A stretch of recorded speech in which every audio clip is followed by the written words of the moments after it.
talk about the negative keyword quick attack tool. Before we get into it, I want to share a few terms with you. NKW means negative keyword.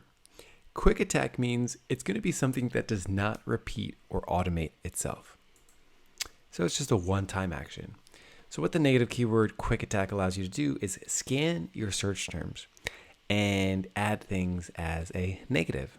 So let's say you wanted to review all of your search terms across all of your campaigns, and you just want to look at everything with over one click without an order over the last 30 or 90 days.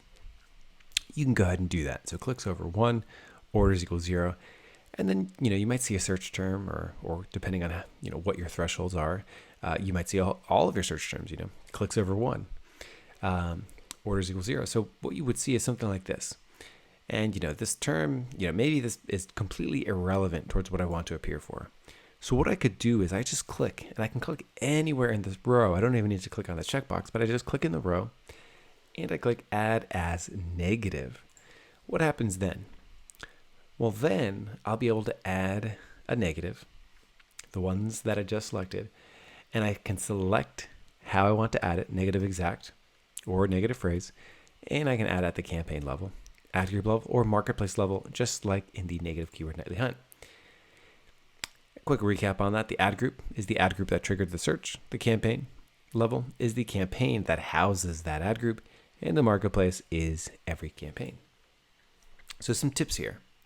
Use the negative keyword nightly hunt like a safety net. So that's going to be running every day in the background. And then use the negative keyword quick attack like a one-time spot check to prevent things from even hitting the net in the first place.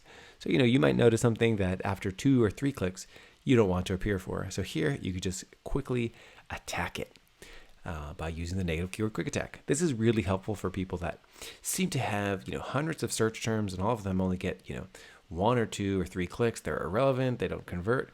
So this is a super fast way to block those. And then eventually you don't no longer have that happening, saving you a great percentage of your budget.